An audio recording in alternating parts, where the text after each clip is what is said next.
Yeah. With Adam the Bull, G. Bush, and Jeff Lloyd, Nick Chubb just scored a touchdown. I saw the fireworks go off.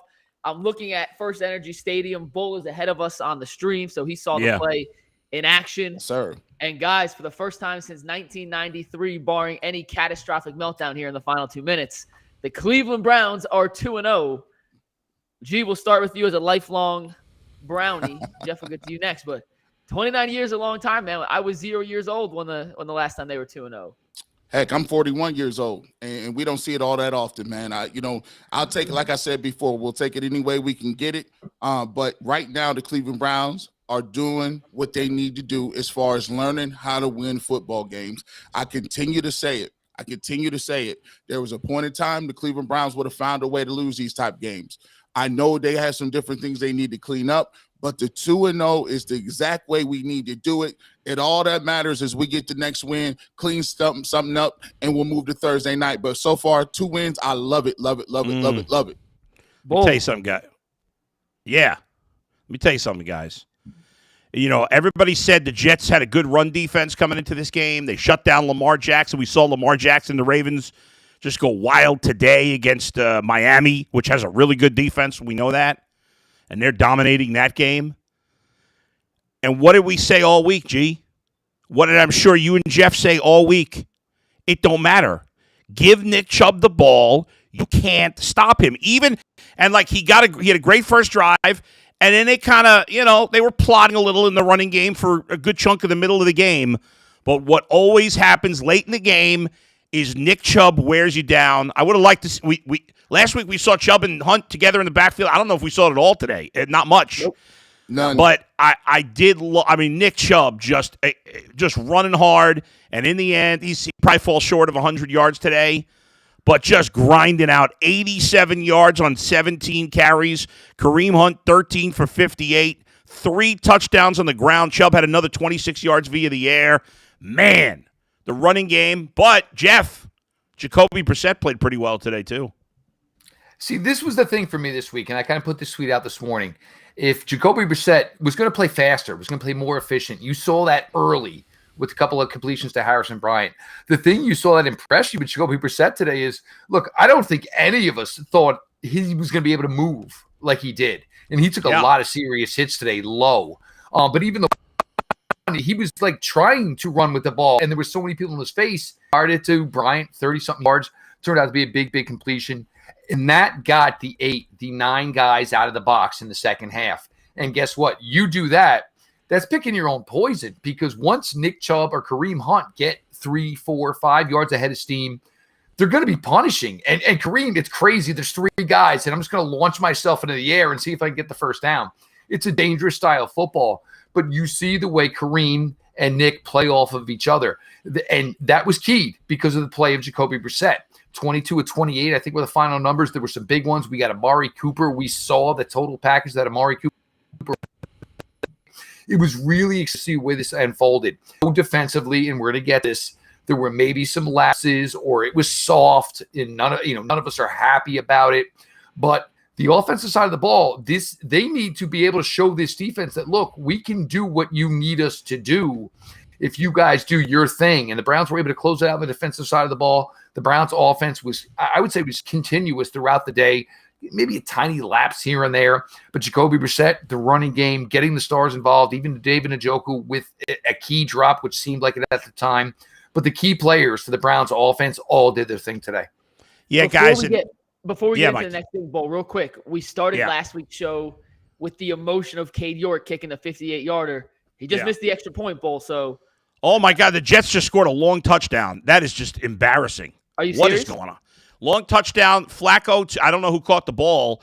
Long touchdown just made it 30-23, pending the extra point. Still a minute and a half to go. Corey Davis, long touchdown. Must have been like 50 My apologies yards. to all the gamblers out there.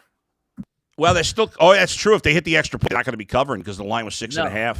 6.5. Well, G-Bush, let's talk about the secondary real quick. By the way, hold on. 65-yard touchdown, that throw. I mean, how does he get wide open? What happened there? We got to talk to Tyvis. The secondary's been awful in this game. Terrible blown coverage. And G-Bush, I want you to touch on this, but there was a lot of 3rd and longs where they were just playing deep zone and letting the Jets get massive chunks and then to blow a coverage in this situation where the only thing you can't do for the second week in a row is get beat deep for a 65-yard bomb. It's inexcusable. It's inexcusable. And I'm tired of it.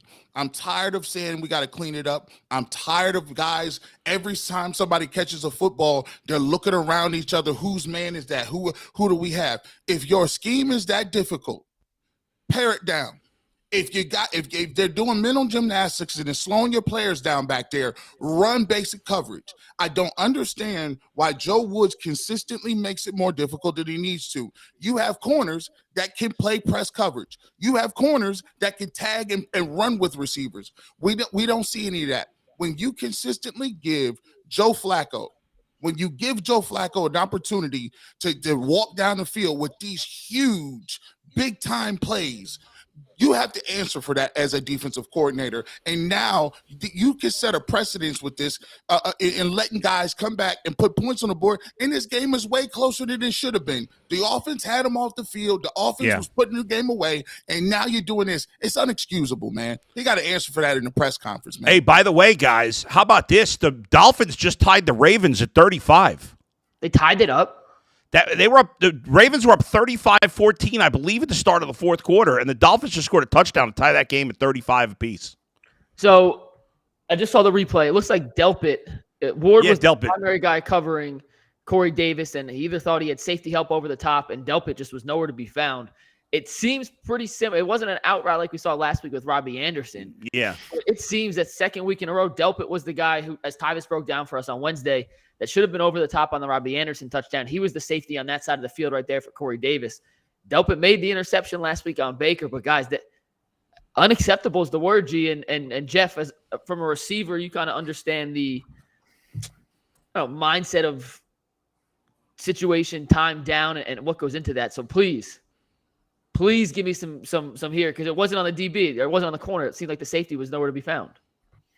Well, this is what we kind of talked about last week. There comes a time where you got to shut it down a little bit and play more conservative on the defense side of the ball. Guys, Jeff, stand by. Onside kick. The ball's loose. I think the Jets might have it. Wait a second. They haven't signaled yet. That was terrible coverage. I think the Jets have the ball. They're unpiling. The Jets have the ball. Oh, my God. Are you kidding me? Second week in a row. Are you kidding me, Browns? What is going on here? They got their heads up their ass, fellas. If they let this game get away, well, you guys got to see this onside kick. It wasn't even anything special. What are the Browns doing here? Amari Cooper, get the ball. Unreal. Or whoever that was. I think it was Amari Cooper. What is happening here? That was embarrassing. We'll see how this plays out, but Can somebody set the scene? What's the score? All right, here we go. It's 30-24. There's a minute 20 left. Plenty of time. Jets have no timeouts. They have first and 10 at their own 48. 47-48. Complete pass. Oh, they dropped the ball. Jets dropped the ball. Browns got a break there. And we've been talking about it, guys. And now it could come back to haunt them again. Last week, they had the Panthers done and buried. This week, even more. I mean, this week, you're up 2 touchdowns with less than 2 minutes to go, and they got no timeouts. And now they got the ball. Now they need to score a touchdown, not a field goal. But my gosh. All right, 2nd and 10. Flacco complete, and he got a first down. Cooper tried to smack it out of bounds instead of. What was Cooper doing? He tried to smack it out of bounds. Cooper's had a great game. Yeah, I mean, none of the what kind of they knew there was an onside kick coming. It wasn't like one of these situations where you didn't know. You knew 100% certainty they were onside kicking, and they somehow let it. They're at the 41. They're at the Browns 41. There's a minute 10 to go. I mean, they better stop him here. Somebody make a play, because the defense and they just jumped off sides, I think. Unless they were drawn, I don't know. You're a good 30 seconds ahead of the rest of us. Yeah, Bo, what kind of stream do you have? I got the inside scoop, man. Got like offsides on the Browns, 1st and 5 now, and it's still a minute 10 to go. You know what? I mean, I'm looking at First Energy Stadium, right? I can see the jumbotron from here, and boy, I think you're ahead of real life. I might be. That would make sense. Hey, listen, I am really angry right I'm now. I'm gonna say it right now. Hey, Myles Garrett, if you want to make a play, please go ahead and do it. Let's go. Because- they're at because- the Get this because record right now- about here, right? guys at the it's a good time 36. to They're do at the this. Browns' 36-yard line. Still a minute 10 to go. 1st and 5. Flacco again, all kinds of time. Complete pass and close to the first down at the 31. They might have gone out just. I mean, this is understand what you're saying here. Yeah. You let a Joe Flacco, who's 40 years old, sit in the pocket time after time after Yeah. time after time and get all day. This is Terrible. and that was the game plan you came up with. Yeah. This is what we It's came up with. terrible. 2nd and 1 at the 32. Flacco, again, keeps throwing to the backs. First down out of bounds. It's still a minute to go. And they got plenty of time. They're at the 28. Come on, Browns. They better not blow this game. This is the third. These guys are wide open. The pass rush is nowhere to be found. They are, Flacco's a statue. He as can't G move. just said, But Flacco's been open and he's made the throws. The coverage in the secondary, as G was talking about before, has been awful. Flacco dropping back again all day. Again, throws to somebody out of the backfield. I think it was incomplete. Yeah. You can't. All right. This He is dropped the ball. incompetence. It's incompetence. If you can't cover a running back out of the backfield, that's day one JV football. You just got your helmets and pads. But just you're not going got to play that aggressive here. You're not. The only But- goal here is to make sure somebody doesn't cross the goal line. But So Jeff, if you're there's a gonna lot of jump I on a mean, Michael. I know, but if you're going to jump on Yeah. Michael here, you're going to give up a guess. You're going to give him Elijah Sure. Moore. So if they're going to take this down, we know how this works. They're going. The Yeah. Browns' plan is let's get it inside the 10, and we'll play it pressure. from there. He completed it down to the 15. well, For check- another Jet first down to the 15. That was to one of the wide receivers. And they had a little pressure that time, but not quick enough. the I'll check tell you, down- give Flacco credit. He's playing a hell of a game. He is, but what I said earlier. 38 Don't let- seconds, guys. Don't let somebody get comfortable. Flacco drops back. He throws it near side. It is almost intercepted, incomplete. Oh, man. I couldn't tell. It might have been Denzel Ward. Dove Make a after. play. No, it wasn't Ward. I'm not even suggesting play. bringing. It was Emerson. I just want to see this pass rush from the front four. I mean, I know Clowney's not out there, but you still have Myles Garrett goes to rookie left tackle. And I mean, pay you Myles can Garrett- slide over there. You can slide over. You got Chase Winovich. You can slide. You can triple team Myles Garrett right now. give me All right, out- guys, let me doesn't- set it. It Let me doesn't set it matter. for you. 30 seconds left. The Jets have it 2nd and 10 at the Browns 15. Remember, they're down only 6. Flacco takes the snap, drops back, has all day. Now he's under pressure, rolls out right, and throws it incomplete. He was about to get sacked. He got rid of it. So it's 3rd and 10. Myles Garrett almost had him. He had him by the waist. He made a good play there. He didn't sack him, but he forced him to rush the throw. 3rd and 10, It's all about 25 who's seconds gassed left. and who's not? Who's gassed? Who's not? Oh, man. Who's got the extra? You can't lose this Who game, want to make man. a play? And Who by wanna the get way, their name in guys, the paper? Carolina Panthers just lost. JJ. Panthers, Baker 0-2. He was awful today. Completed less than 50% of his passes. What was the final in that game, Bull? 19-16 Giants. All right, 3rd and 10. Flacco drops back, throws it up the middle. Caught, touchdown. Oh, my God. Stop it. Oh, my God. Stop it. Touchdown Jets with 22 seconds left. Oh, Stop. And this is over. Stop it. Garrett Wilson. Oh. Are you Yeah. Bull, you're not kidding. Of course I'm not kidding when I joke about that. You can be sick sometimes. Oh, my God. Nobody was even near him. Oh, my God. I'm going to be sick. I don't know. The fans must be throwing up like I was on Monday. This is awful. Oh my! What a horrendous. There was no one within 3 yards. Extra point. Could they miss it? We'll see. Hopefully they block it. Maybe pull a miracle here. 30-30 extra point is good. Oh, no. Answer for it. They're going to have to answer. Oh, They're going to have to answer. They're going to have to answer for it, man. This is the most this is a- demoralizing outcome Guys, humanly possible in a game where Jacoby Brissett played up to the A++ caliber of what he can do. he can't play You cannot better. afford to lose a game to Joe Flacco like that. Jacoby Brissett played as well as he can. You're playing the Jets at home. You're up 13 with less than 2 minutes to go. They have no timeouts, and now they have the lead. This is as bad a regular season loss as you can have. Now, you never know. 22 seconds left. They only need a field goal, remember. Are we going to put this in Cade York's lap again? Seriously? Well, right now he's the culprit. He missed that extra point. Honestly, True. Maybe you get lucky, the Jets kick it out of bounds, and then you make one throw and try a 60-something yard field goal. I don't know. Browns do have one timeout. Oh, I cannot believe this. I'm not even a Browns fan. I'm sick to my stomach. This is, I mean, I don't even know what to say. This whole drive, I was nervous, but I said, there's no way the Jets are going to score. No way they're going to score. Why? Why did you I don't know. I just didn't. Like, they can't lose to the Jets. There's no way they'll let it. I mean, listen, football is an easy sport. All right, it's a touchback. So they're going to be at the 25. What's the longest we can try a field goal? 6? Can they try a 70-yarder? I would think you got to think like 62, 63 legitimately. So you got to get to at least 45-yard line. The 45-yard line. So they got to go 7 to 8. So I'll say if they get to the 50, you could try a 67-yarder. That's crazy, but you could try it. I mean, they got to go at least 25, 30 yards here to have a chance to kick a field goal, and they have 22 seconds and one timeout. Oof. This is... Oh, I can't believe this. All right. Oof. Jacoby takes the snap, has time, steps up in the pocket, throw it. What are you doing, Jacoby? He's running. He's to the 30, 35, 40, 45, 46. He ran out of bounds at his own 46. Ooh, well, things just got interesting. How much time? How many timeouts? 12 seconds left. They have one timeout, and he ran out of bounds, so he didn't have to use the timeout.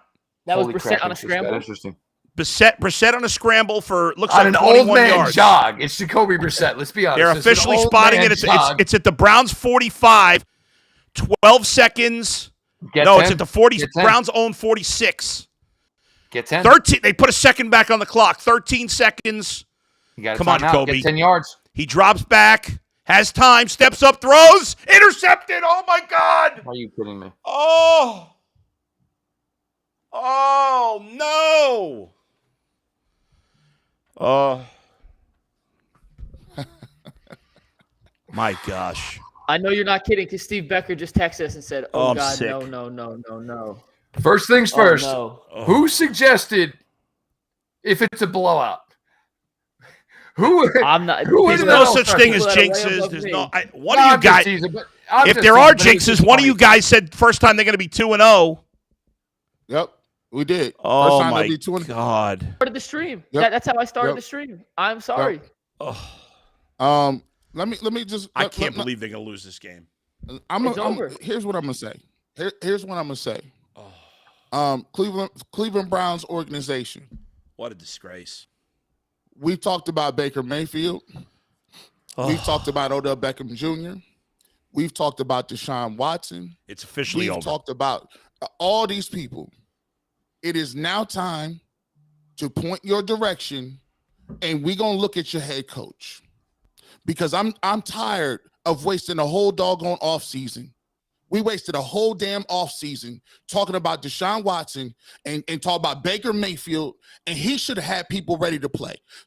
Point one, if you come out again next year and you ain't got nobody prepared to play, stop having Gatorade on the sidelines trying to keep people healthy. It don't matter if you're healthy, if you can't execute, and your coaches need to work. You need to learn your circumstances in which you calling plays. You got secondary guys over there that don't know what they're doing in them back seven. You're paying guys $100 million, and you take every single preseason off. I'm tired of Camp Cupcake. You need to get out of here, and I want to see exactly what you got to say with that monotone voice, because 13 seconds is unacceptable. No team loses that game. Pop Warner people don't lose that game. And you don't – did you go up and tell them on the hands team? Guys, you know what the circumstances are. If the ball hits, catch the ball. It's just unacceptable, and we done talked about all these players. It's time to get on these two head coaches because they got a bunch of talent on this team, and they keep skating. They've been skating at the end of every game for 3 damn years, and I'm tired of it. For me, the problem here is I'm going to look at special teams, and obviously you're going to look at the defensive side of the ball. Could the offense have played better? I mean, I don't think – for us, I think this is the realistic expectation. I don't think we could think Jacoby Brissett could play any better. Amari Cooper could play any better. You miss an extra point. You can't get Obviously, a onside kick, and somehow it's Amari Cooper of all people. And then the defense, look, Joe Flacco, 4 touchdowns, 300 yards. Are you kidding me? Look, I will see, and I came into this entire week. Wilson, Elijah Moore, these guys are solid players. But it's still Joe Flacco.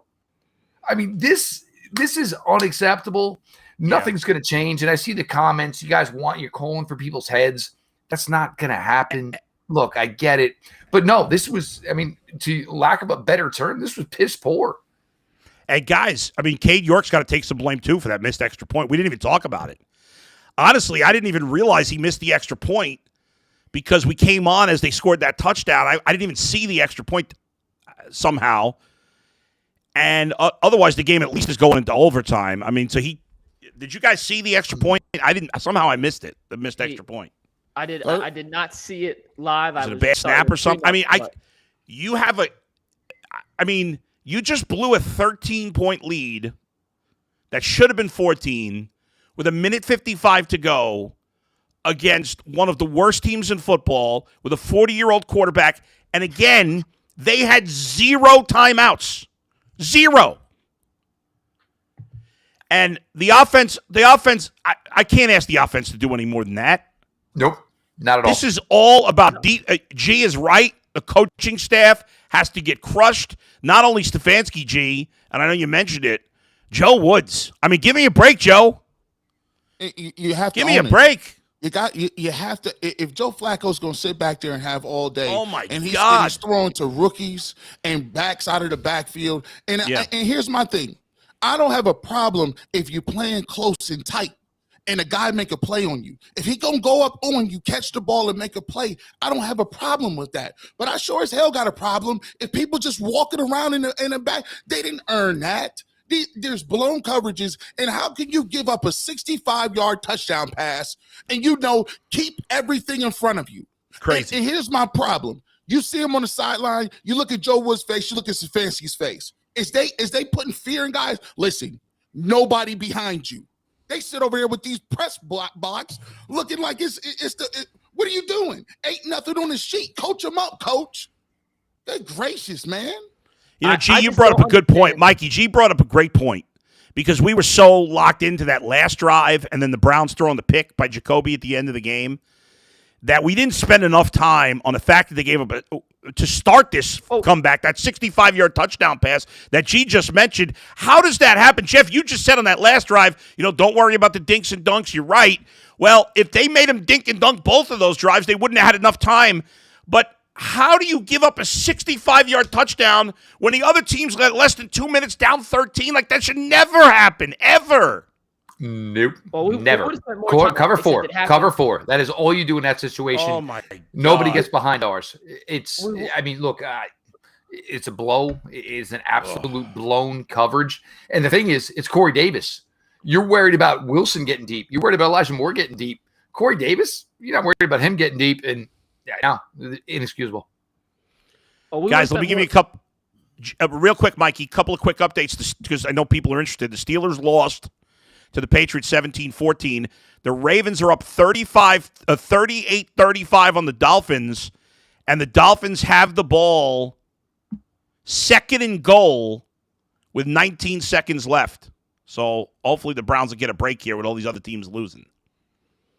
Yeah, I was going to say, we would spend more time on it. We're going to get back to that play in a sec, but so many things happened in that 2-minute warning, that stretch of 120 game seconds that we started talking about one thing. Next thing you know, the onside kick happened immediately after, and we switched our attention. So we're going to go through all of what just happened in the last 3 hours here. Remember, if you haven't already, subscribe to the Ultimate Cleveland Sports Show. We're on Monday through Friday, 11:01, Locked On Browns. It's going to be a tough week as far as coverage goes if you are a Browns fan, because there's not – Mikey, touchdown Dolphins.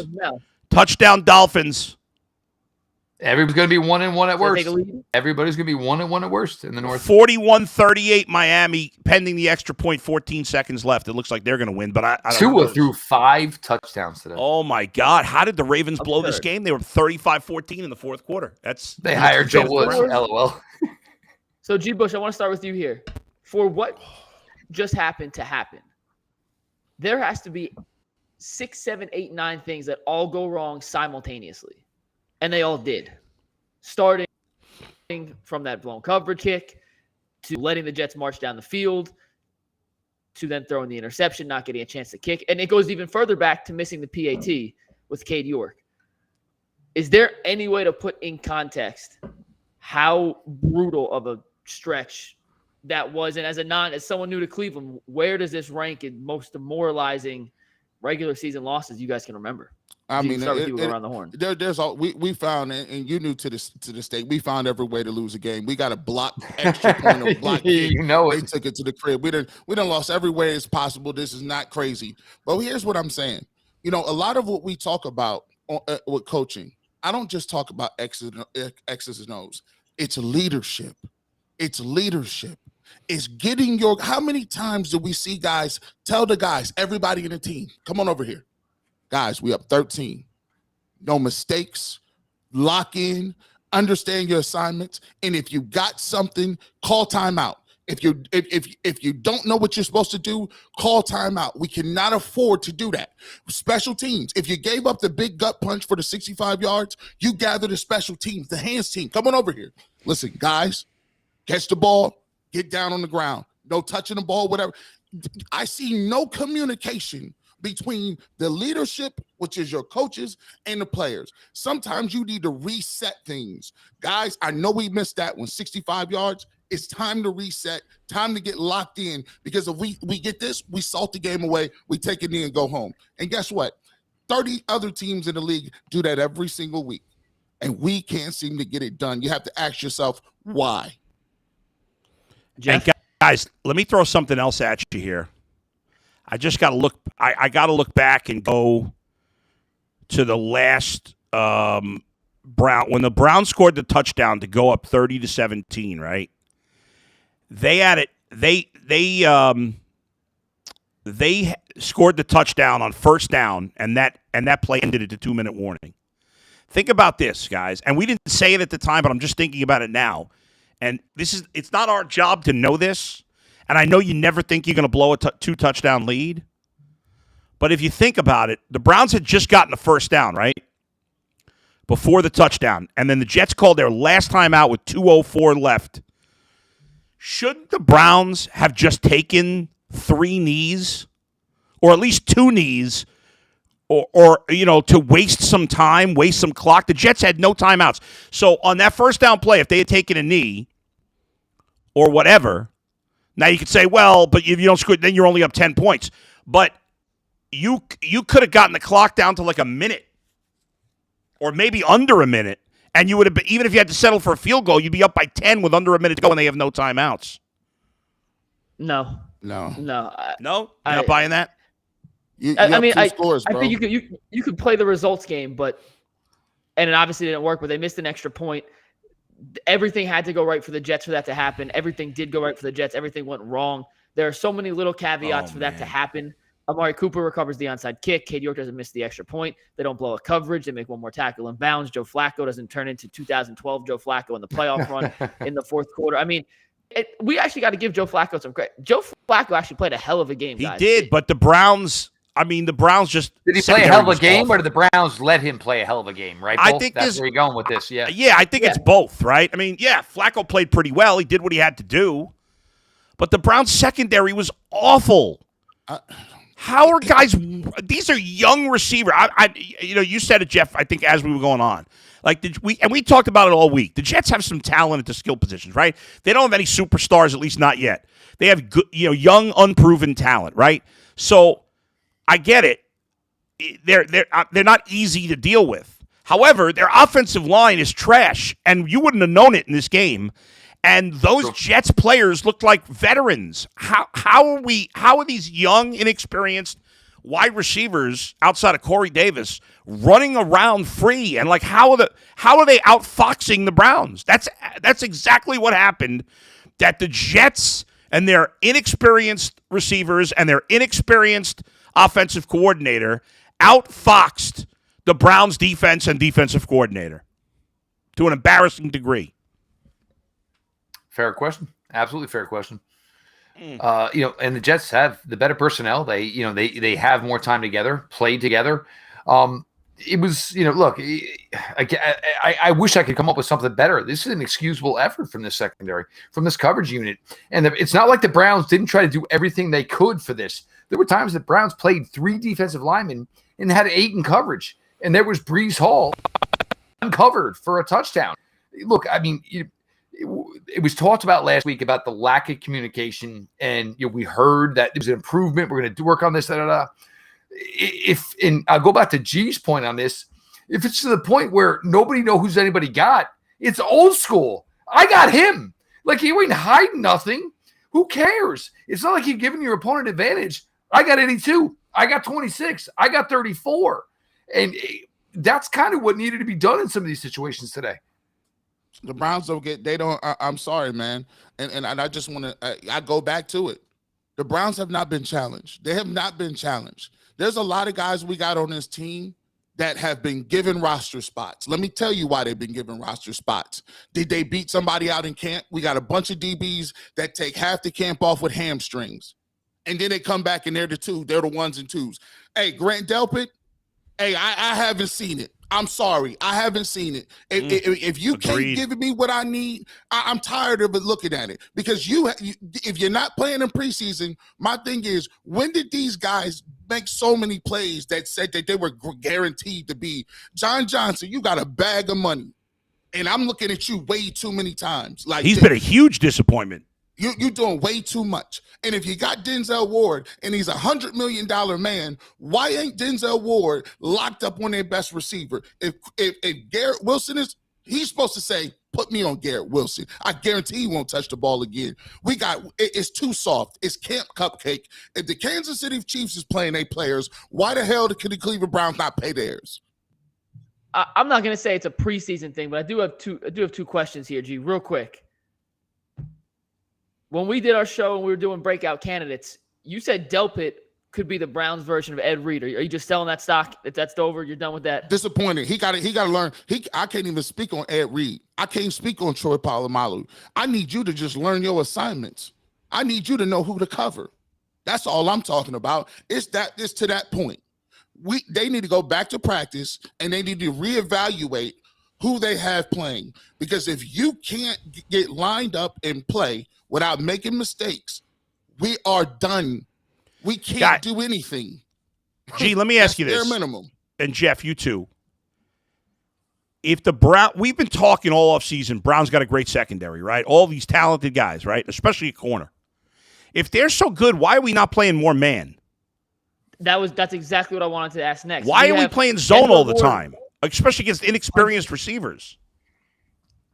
Because you ever see somebody that's a chef and they come and they bring their menu with them and then they got their menu that they go and then they don't know that this is a different part of the country. Don't nobody eat that. Nobody wants clam chowder in LA. They want something else. He comes with his playbook and he's running what he's comfortable with. But you're not running what can dictate and playing to the strengths that you have in the secondary. Why would you not? When I know for a fact, when Revis was playing, when the rest of these corners is playing, they put him on whoever was the best receiver, and they followed him everywhere they went. If you can't get it done, you tell Denzel Ward, be ready to go, big dog, because if he catch 3-4 balls, we switching him out. MJ Emerson ain't going to be on Garrett Wilson. He caught that one touchdown. No, we right back over here. It's just not adapting. It just don't seem like they're adapting, and it's not quick enough, man. It's just not. Guys, fans are so angry in. Oh my God, the comments. Chat is comments. Oh my God, the comments. I started clicking. I don't blame them. They're moving too fast for me to click on, and I don't want to put one with curses in there. So yeah, we see your comments. They're literally moving too fast to get to click on the right one. So I apologize for not showcasing them. I put one on that had an F word in it, and I'm not supposed to do that because the one I tried clicking on got bumped up in it. So we see people are pissed. All I can say is Joe Woods better expect a for sale sign in the front of his house when he gets home, because that's what these comments are telling me. And listen, it's I get it. The Ravens lost, the Steelers lost. Even if the Bengals win today, all 4 teams will be 1-1. You get Pittsburgh next week. You haven't played a conference game yet. Here's the deal, guys. We knew. This is a game that should have been had, Adam. You know this. We all know. You had to win this game. If you're gonna give Deshaun Watson a chance late in the year, the schedule, this was it. You had to go at minimum 3-1, and I thought they really needed to go 4-0 in these games. They had a exactly. perfect So now you're opportunity. saying we'll beat the Chargers, we'll beat the Bills. No, that's not as realistic as taking care of the Jets with Joe Flacco. I absolutely get it. Coming into today, the Jets were ranked 32nd in all three of the major power rankings. Now, they played better than what we would assume is the worst team in football, but still, those are opportunities on the schedule that have to be W's when your quarterback is Jacoby Brissett. When you're up 13 with 155 to go. Oh, my God. We talking Bills? Bills? That's what I'm saying. Garrett, this is the thing. You now have to say, I got to try to steal a game against them or the Patriots or the Chargers because you basically busted your tire here and had a flat tire against the Jets. This is the thing that could not happen today. These were the games that were on the slate, were winnable. God forbid, Joe Thomas recognized in the Ring of Honor. You had thought Miles was going to get a record 1-0 for the first time since 2004. You lose at home to this Jets, to Joe Flacco. And look, Joe Flacco's 37. He's not 40, but I get it, guys. There's no difference. And but by the way, it's a pattern because they should have lost last week. Instead of coming out understanding what they needed to do this week and not let last week happen, they let it repeat. Yeah. And that is a sign of not letting guys and not having guys ready to go and understanding what the moment is. But I will tell you something. I'm not going to be doom and gloom for everybody. I'm going to talk about Jacoby Brissett because I'm going to tell you what. I'm not even worried about the kudos. Well, before you do, before you get to let's get back to the good in a minute. You're right. We got to talk about some of the positive. But let me just follow up on what you said that we've seen this before. Like, didn't it feel like once the Browns scored that, when the Browns scored that touchdown with 2 minutes to go, we all thought the game was over. Even with the Browns' history, we all thought the game was over. We were talking as if they were 2-0. And it feels like the Browns played those final 2 minutes as if they had already won the game. Like, we did our job for 58 minutes. The game's over. No big deal. They played like the game was over. And you can't ever do that. This is the freaking NFL. Somebody said literally the way they lose, it's like the movies, man. This is like Game of Thrones and the Red Wedding. Like, you're like, oh, man, the Starks is about to win the war. No, you ain't. Everybody got to go. You mean everybody died? Yeah, everybody died. The mom, the dad, spoiler alert, everybody died in there. That's the way the Browns lose, man. It's crazy. And you go from this high of high, like you're high, you're intoxicated. You're looking at, hey, we got to step on these guys. We 2-0, they lost the game. They need to do this, right? These are the games they have to do to compete. And then you waste a performance like what Jacoby Brissett gave you, man. That hurt. That hurts, bro. Let me ask you guys a question. And Jeff, I want to start with you here. We saw them almost blow a lead. Well, they did blow the lead last week. They came back and salvaged the win thanks to Kate's 8-yard field goal. Throughout practice, do you think that was addressed in the fourth quarter or how to put a team away in the fourth quarter? Because this is now 2 weeks in a row with a new team with veteran leadership, especially on the defensive side of the ball, between Myles Garrett, Denzel Ward, Anthony Walker. These are not young guys that are the leaders of this defense. And to allow two separate teams with subpar offenses to come back in consecutive weeks, that had to have been talked about throughout practice. The additional drills had to have been addressed over the last 6 days. And for it to happen again, frankly, it's unacceptable in my mind. No, I'm certainly not going to give a free pass, but it is very, very hard to replicate this type of urgency. But you look, and if you want Jake Trotter, put it up there. I mean, Corey Davis, who is not a fast wide receiver, there's 3 Browns defensive backs chasing him. Like, what are you doing in that scenario?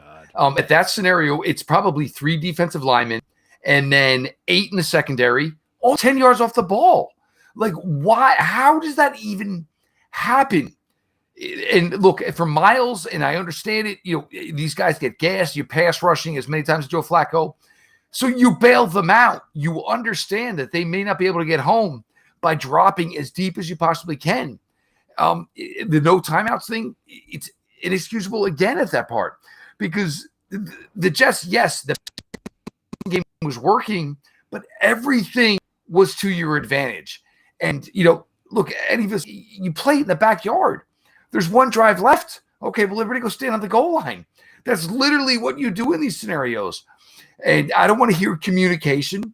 And look, I am a big Joe Woods advocate, but like, what are you doing here? what's the assignment? Because when I have 2 or 3 guys on 5, 6 plays saying, well, did you have him or did I have him? Because that's a serious issue. And it's not like any of these guys are new to each other other than Martin Emerson. You're going to question it, G. You know it. No? We're going to have a little fun in the chat. So here's what we're going to do. We're going to play a game called What Happened to That Guy? We're going to play, did you even know they were playing today? So you in the chat, you put a name up there of somebody that you didn't even know was playing. Because for me, I'll start it off. Anthony Walker, I didn't know you dressed today, big dog. How about this? I didn't. How about Anthony Schwartz? And Donovan Peoples-Jones, they combined for 0 catches and 0 yards today, guys. Yeah. Donovan Peoples-Jones. I will say I think some of that is because Cooper and Njoku were heavily involved today.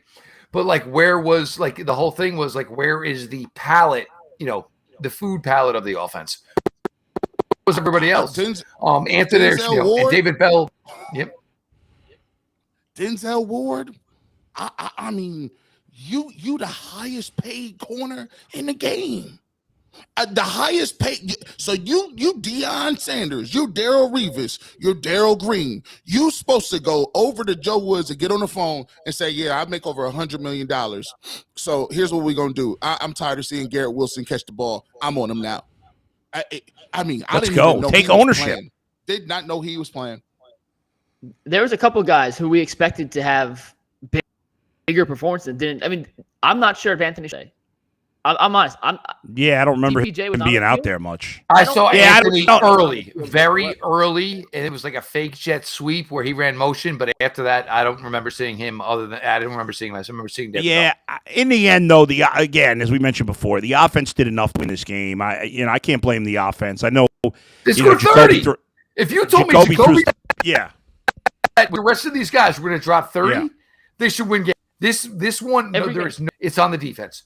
If the Browns can score 30 with Jacoby Brissett, I'm not going to disagree with you there, Bull. Definitely not. Yeah. But and even keep in mind, you had the Jerome Ford kickoff return early, which was a coup for the Browns.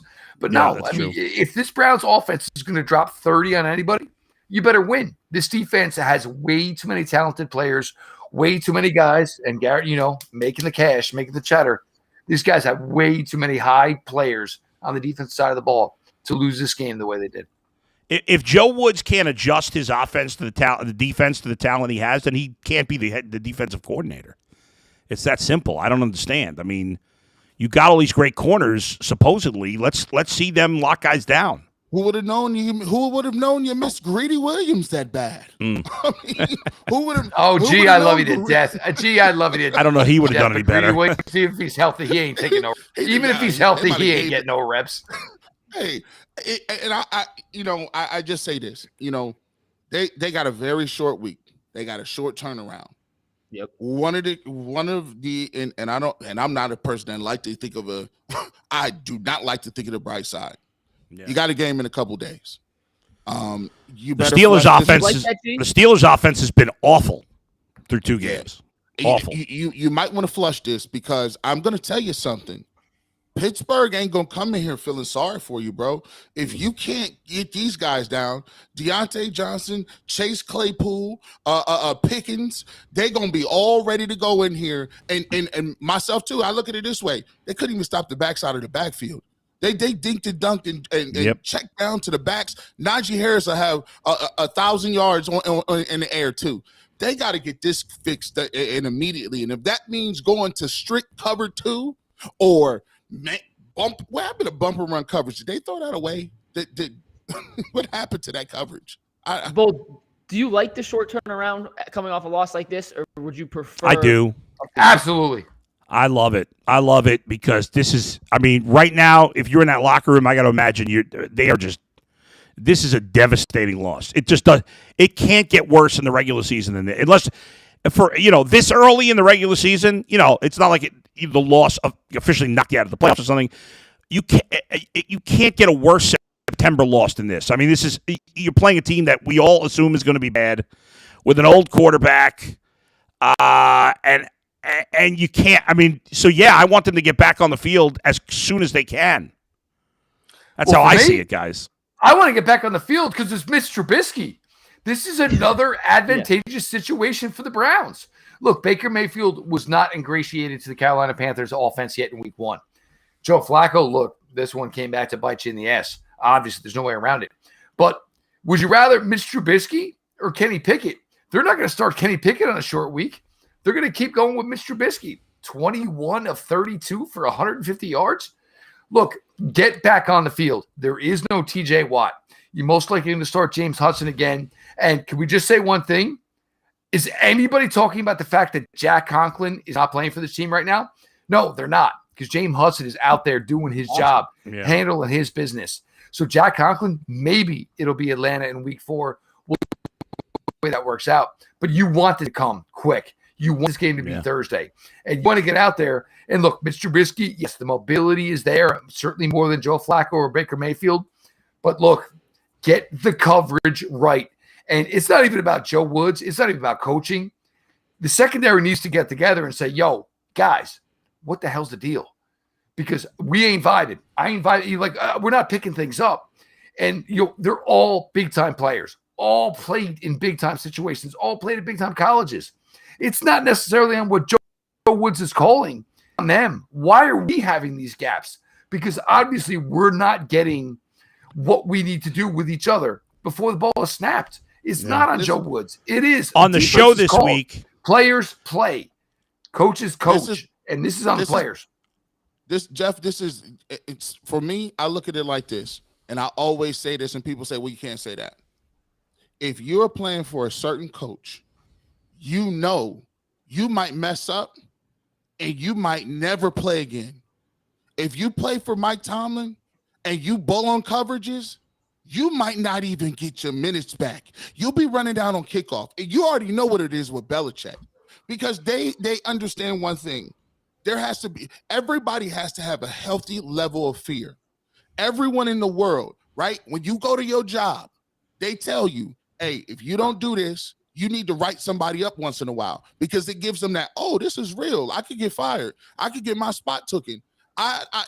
Not only do our coaches don't seem like they given that type of fire, but I haven't seen no examples made. I don't even see them on the sidelines coaching it up, where it's like, hey guys, this is no, we're not about to do that. I need to see a couple of fights. Where's the fire at? Who's the leader back there saying, no, this ain't acceptable? It's too light for me. And I'll tell you guys, I'll be looking forward to Tyvis's breakdown of what happened in the secondary.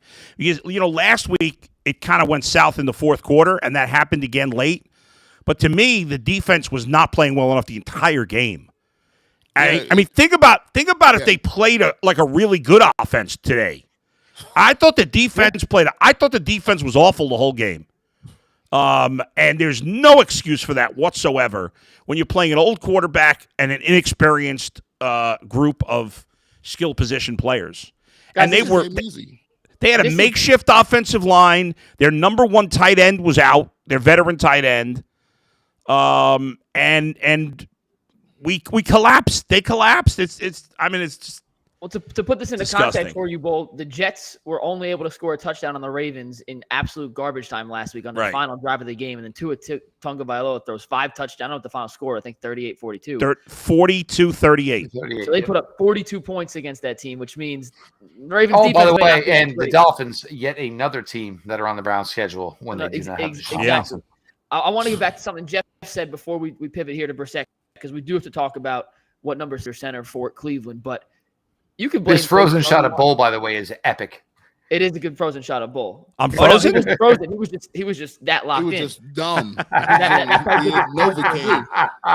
no, Jeff said you can blame the coaches, but the truth is, in certain situations, it's down to the players. I've never played cornerback in the NFL. I know when I'm up 13 points with less than 2 minutes to play, the only rule is don't let someone get behind me. Joe Woods, I can't imagine Joe Woods called cover 0 blitz, and there was no one supposed to be back there. That's on the players, and you could say there's miscommunication. That's true. All you have to know is don't get beat deep. And once again, I'm stupid. I played football. You can audible to it, though, even as defensive back. Yeah. There is nobody who's going to question Joe Woods if his secondary said, yo, this ain't vibing. We're not getting it. We're not. Okay, so you know what? We'll drop 3. We'll have 3 underneath. So guess what? The zone for completions is 20 to 25 yards. Okay, not 60. This is verbiage. This is simplicity. You can walk into a football game tomorrow in this situation and have this verbiage to understand this is what you do in this situation. So something's going on there, and it's ridiculous because there is way too much talent to have gaffes like they have today. I think that what needs to be brought to, I think what needs to be brought to the table is not only the coverage, but this is something that is way over the top egregious. Do you know that the percentage chance of getting onside kick is almost less than 4%? Yeah. Do you know the NFL almost talked about abolishing the whole play because it was not successful enough? 4%. But gee, it's even worse because that includes times where the team doesn't know it's coming. Surprise onside. What is that? I bet you the percentage of recovering an onside kick now, when you know for sure the team's doing an onside kick, it's got to be 1% at the most. It's still about 4%. No way. I bet you. I saw this number the other day. I bet there's not even a stat 4%. When it says. Bull, you got to think about it though. It's 3 or 4 out of 100. So yeah, I mean, the ball bounces. Yeah, it is. And the worst. Oh, what happened? The success rate in 2021 was 4.1%. The what? We lost Jeff. I guess to come back on. Yeah, what'd you say, Mikey, about the 4%? The success rate in 2021 on onside kicks was 4.1%. Yeah, right. But what I'm saying is that includes times where the team didn't know for sure an onside kick was coming, when you're more likely to recover it because the teams could be surprised. I bet you if you took just the times where the defense, where the receiving team knew it was coming, I bet you it's even lower than that. And the Browns didn't even touch the ball on that. What happened? Well, let me ask you guys this. Bull, you can start here. And then we do have to talk Brissett, and we'll get Jeff back in. We got to talk Brissett. Also, the 1,700 people watching, if you haven't subscribed to the Ultimate Cleveland Sports Show, do it. We will break this game down in total. We got 1,700 live right now? 1,700 live right now. Nice. Yeah, so that's great. And we'll be back Thursday night. We'll be back Thursday night. Click on any chats because they're going so fast. Subscribe to the channel. We'll be back Monday. And Lockdown Browns also with Jeff and G. So, real quick, before we go to Brissett, in that finale stretch, the number one person to blame or number one play that you could put your finger on and say, this is the reason the Browns are 1-1 and not 2-0 right now. Bull, you start. Yeah, I mean, you have to go to the 65-yard touchdown pass because that not only, obviously the onside kick and whatever, but without that play, even if the Jets score a touchdown on that drive and they grind down the field, there's not going to be enough time for them to score a second touchdown. But to put them right back in the game and give them that opportunity to get the onside kick in just a one play like that is inexcusable. Barry says, I was able to download it even though the chat is moving 100 miles an hour. He said 1,700 people in the chat. 1,700 people say fire Joe Woods.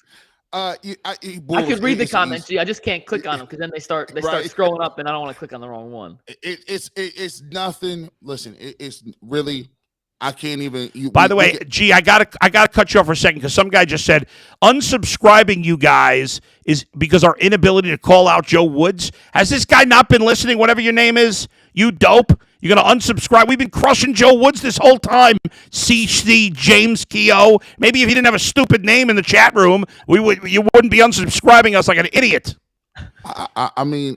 I don't understand. Like, what do you mean? We've been destroying them the whole time. Killing Joe Woods. He's terrible. Man, I look at it like this, man.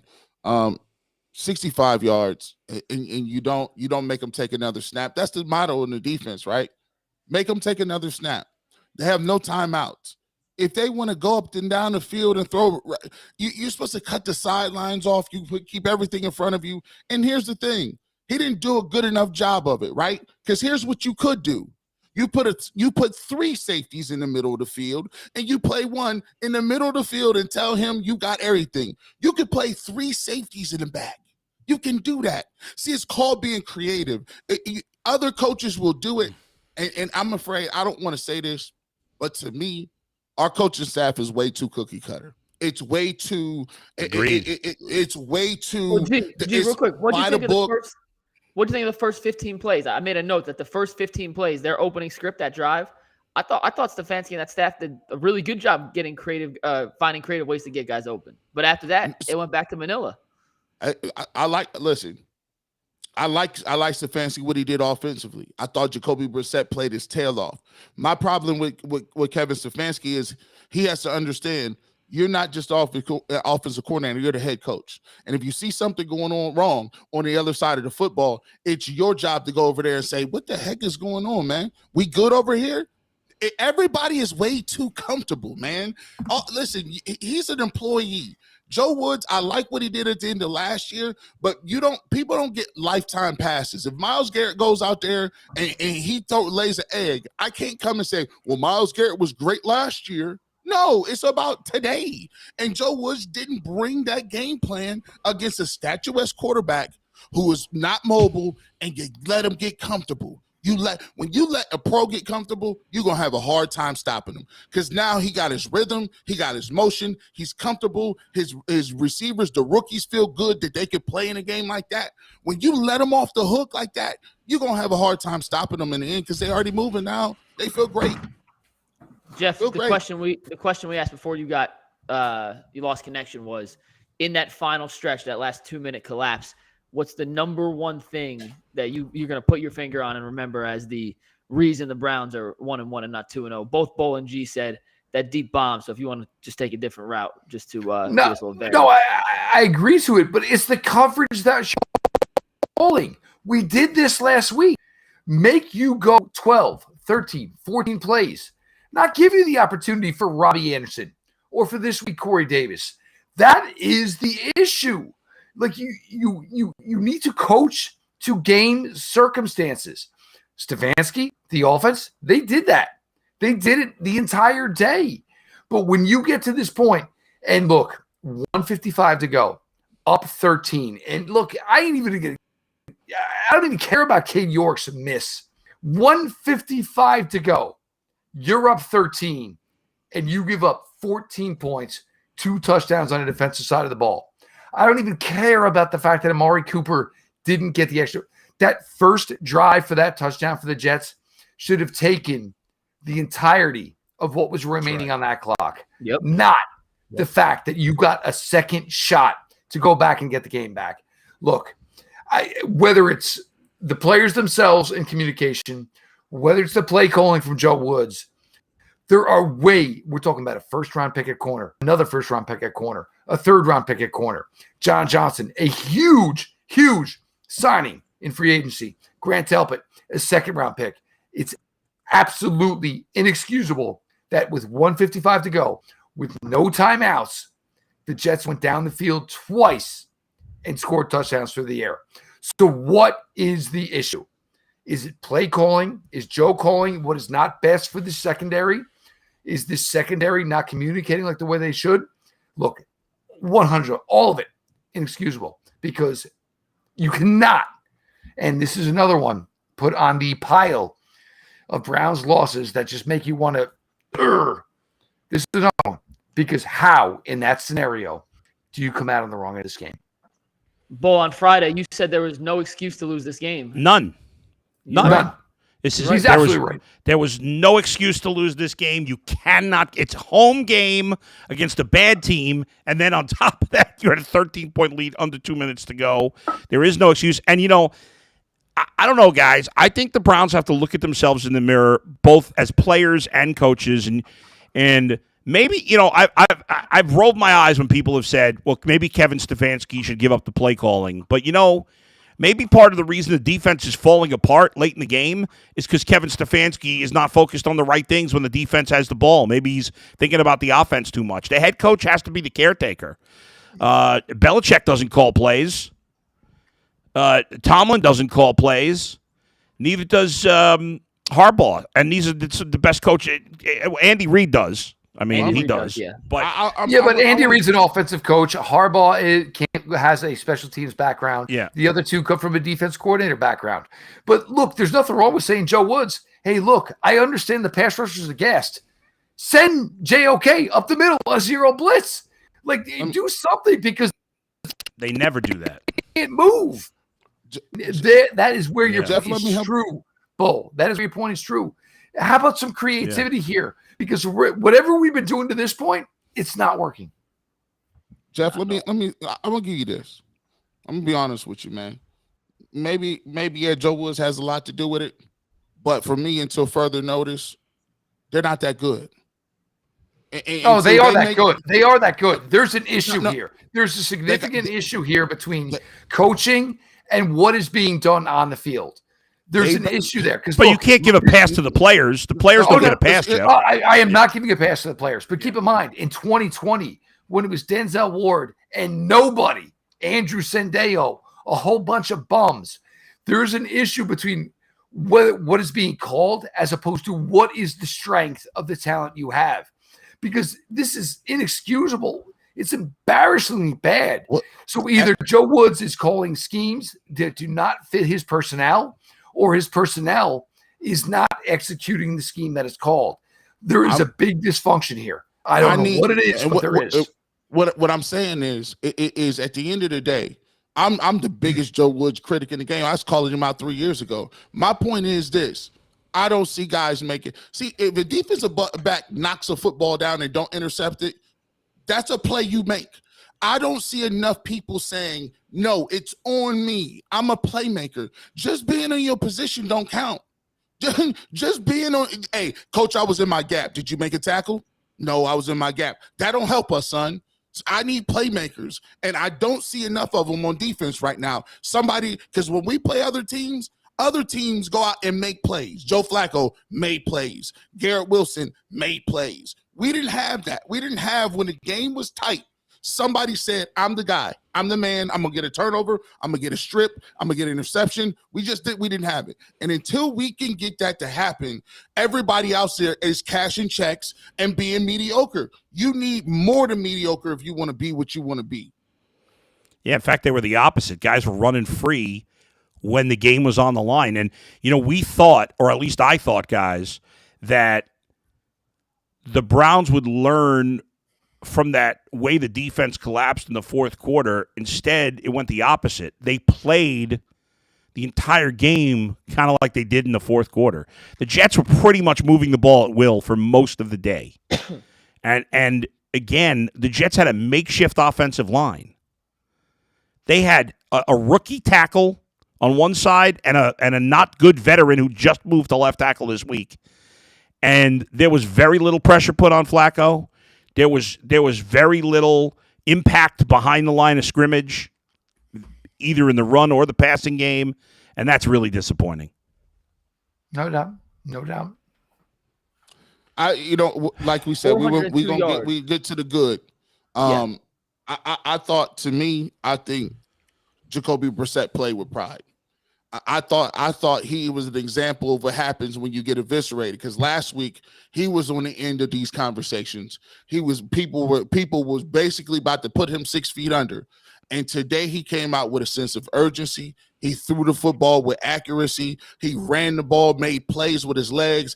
All the footballs he threw were on target. And I thought he showed that fire and leadership that we see why the Browns said when Deshaun Watson ain't here, Jacoby Brissett's our guy. And I thought he took pride as a man and said that's why he was emotional last week, because he knew he could have been on the opposite end of one of these type games where his team lost and they had a good enough opportunity to win.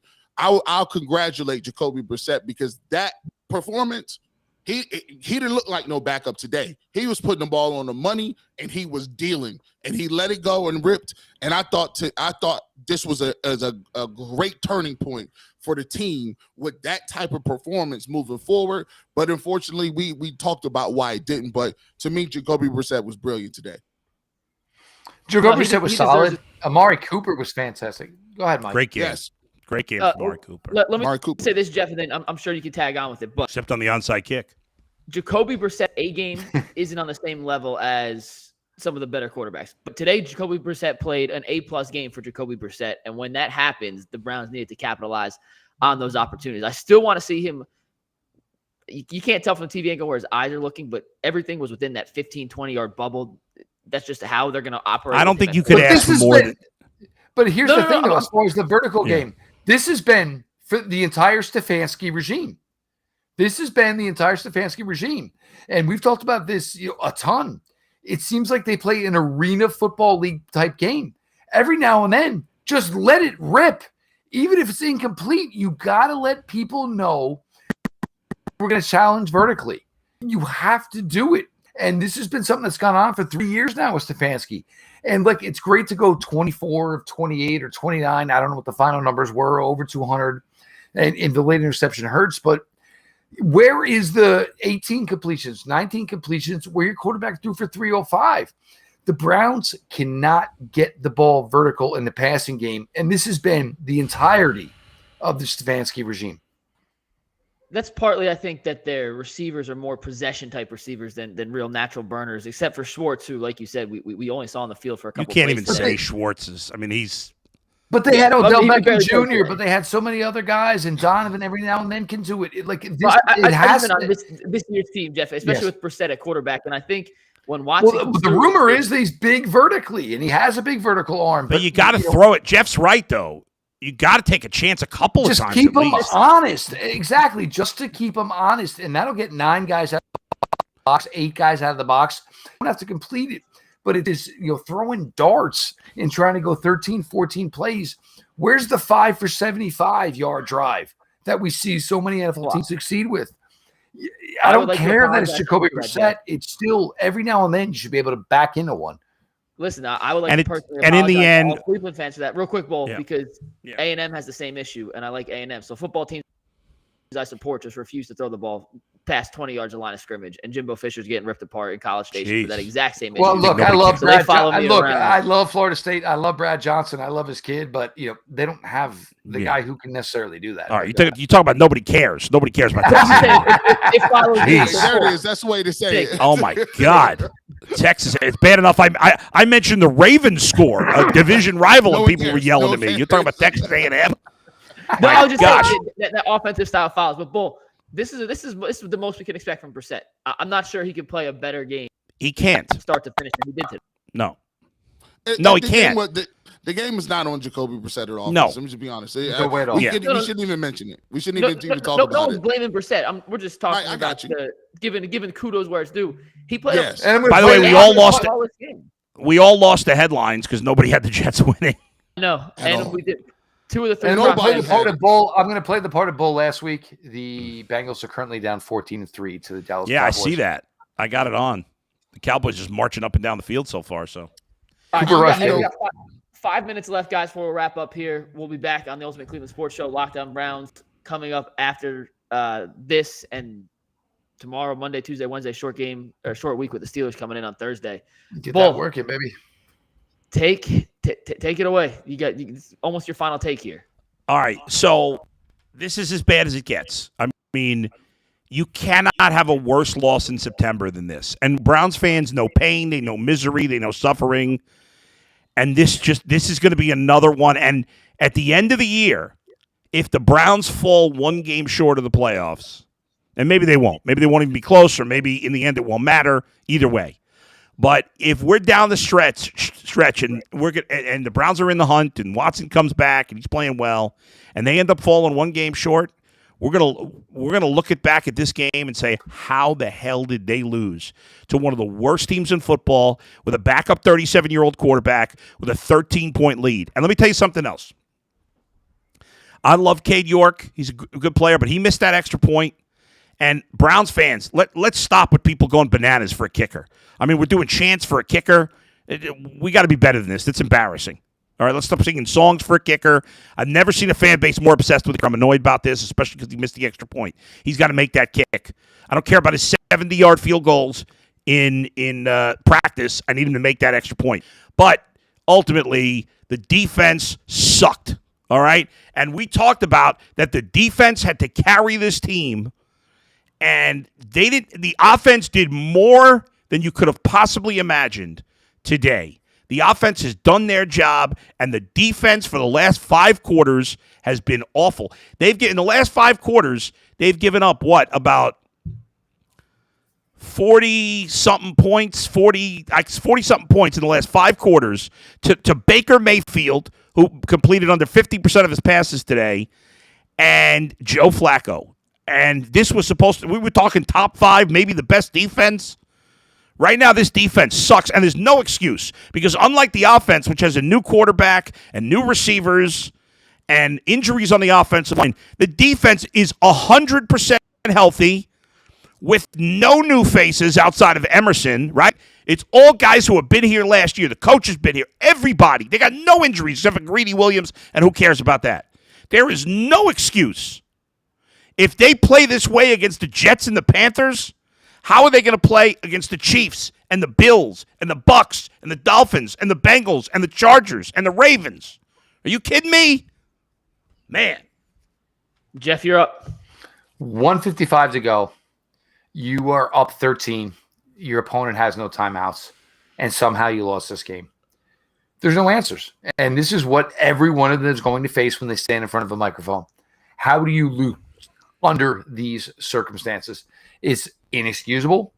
I don't want to hear, and even still, everything with coverage lapses and maybe the pass rush not getting home, I don't want to hear about it. You were literally in the ideal situation where you held every card, and somehow everybody walked out of First Energy today on the wrong end of the stick. Look, I see the comments that are flowing in. Nobody's getting fired. Nobody's losing their jobs, but it has to improve. And I'll be honest with you, if we get into this Thursday night and we talk about some of these same things against the Pittsburgh Steelers, which will amplify any of those talks by 100, that's going to be an issue. But there is no way up 13 with 1:55 to go and your opponent having 0 timeouts, you're supposed to lose the football game. It's a terrible, terrible day. Again, I'm not calling for anybody's head, but this is one where you get in that locker room and you hope everybody, is even keel, because you can't have this. This is not the way the NFL works if you have any thoughts on being successful. Before G goes here, Nate Ulrich is reporting that Jadeveon Clowney is in a walking boot. Yeah, that was a big loss when he sprained his ankle. I don't think he played the rest of the game, but tough loss. It would make sense you're going to leave in that scenario. But the thing was the smile and the jog on the sidelines. It was like, yeah, the smile tells me a lot. The jog on the sidelines, you get it. Me and you probably are older members of this circuit. If I'm jogging like that on the sideline, that's not good. Not good at all. Final take here. Well, there was a nice show back in the 80s. I think it was Mad Max Beyond the Thunderdome, right? Yeah. And they had a soundtrack. They'd be like, "We don't need another hero," right? Well, it looks like y'all was looking for a hero, because I noticed something. Maybe the Cleveland Browns put a little too much stock in Deshaun Watson. Not the fact that they were wrong for going after him, but you can't ask for no savior. You can't ask for somebody. I want to be clear about this. Deshaun Watson is not going to come in on a white steed and be the Messiah, and they're going to shower him and he's going to carry the team to the play. No. See, it's a lot of people that's supposed to look themselves in the face, and the coaching staff need to too, because we've been talking about 10 games and 11 games and getting Watson back and all that. No. You got stuff on the ground you need to work on. Y'all waiting for Deshaun. Deshaun Watson ain't going to bat no passes down.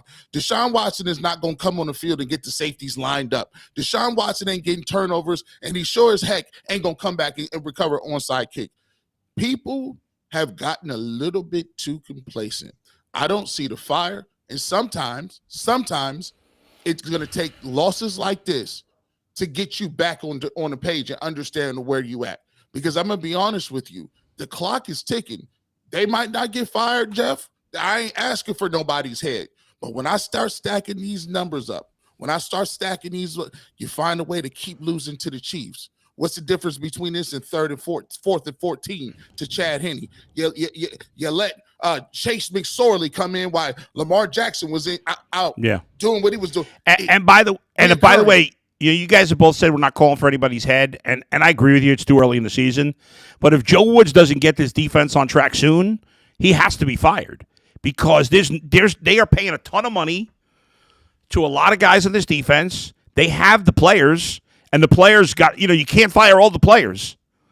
So if he can't turn it around, if we're going to keep playing zone when we have corners that are capable of playing man, especially against unproven receivers, my God, there's no excuse. Again, I'm not saying fire Joe Woods yet, but he was terrible. He's done a terrible job so far this year when there's a lot on him, and he's not getting it done. And if we get to, a few more weeks and the defense still sucks, and he's got to be gone. The guys that are messing it up, if Joe Woods is calling the right defenses and guys aren't there executing, they can't get lined up, then he should have them on the sidelines. Simple as that. We can't afford to move forward. I absolutely agree with both of you, because the issue is what's and this goes back to what I was saying, is what is the issue between the defense that's being called and the execution of it? And look, what's always going to win? The mass is going to win over the one. And, it's very, very difficult when you give up, what was it? Almost 400 yards, 450 yards in the second half of both games combined over these last two games. That's an issue. It's a serious, serious issue. And it's a lot easier to, find a new defense coordinator than to find a new secondary. I'll keep mine. Somebody real quick, Mike, somebody said, don't worry, guys, they started off slow last year. Well, last year they played the Kansas City Chiefs in week 1, okay? One of the best offensive teams in the league. Last year they had tons of new guys on the offense. This year, they've started with 2 of the worst offenses they're going to face all year and have no new faces, or only one new face, but a minor player. So no injuries, no new faces, bad teams. There is no excuse. I don't care. I know they started off badly last year. I think we all expected them to start off badly defensively last year. This year, we did not expect that. We expected them to dominate, and they did for 3 quarters last week, and since then, they've looked like crap. I'll keep it quick. I'm new to Cleveland. I do not know all the pain that Browns fans have suffered personally from a personal standpoint, but I do know this. Thursday night against Pittsburgh, your season's on the line right there. 100%. It is on the line, and that is anything you have in the bag, anything that you've been saving.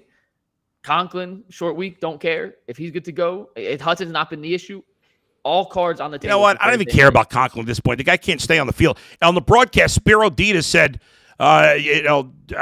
Wyatt Teller not near his normal guy.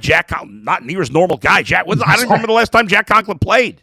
I'm just saying that game on and Thursday as Jeff said night, before, Hudson's played well. I don't care.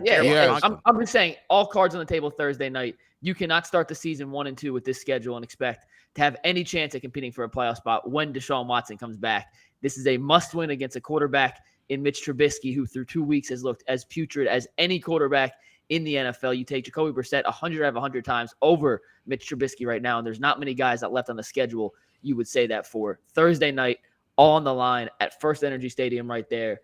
It is an absolute must-win for the Cleveland Browns. It's time to stop talking about what other people are garbage. That's it. It's time to stop talking about who's garbage and who's terrible and whatever. We like this, man. All we need to do, we need to worry about what we need to worry about. I'm not saying the rest of the year, that team's terrible. The quarterback, no. You're going to have to come out and beat teams, because right now I'll clap it up for the Jets. And I see just a couple Jets people in here. Yeah. I commend any people that come in there, give Joe Flacco credit. He came in there and he balled. Give those dudes over there in locker room credit. They did what they had to do. And Breece Hall played well for them. Played well. Garrett Wilson played well for them. Corey Davis has been great for them the first 2 games. Their offensive line, which again on paper is garbage and was garbage last week, their offensive line did a great job. It held up. So, all right, guys. Tomorrow, 11 a.m., the Ultimate Cleveland Sports Show returns. G. Bush, Bull, myself will be there along with Jay. We got Tim Couch coming on. You can check out Jeff and G on the Locked On Browns podcast. We'll be ready to go. And subscribe to the channel if you haven't already. And we'll be here Thursday night. My podcast gets no love there. And the bullpen. You got to add put the it out bullpen. there. It don't just say end the bullpen. The bullpen. Yes. So Thursday night, we are back on the Restream. Short week, kids. Get your rest. Get ready to go. And look, yes, I totally agree. It's, if the flame of hope is to continue, it's got to continue Thursday night with a win over Pittsburgh. Have to win.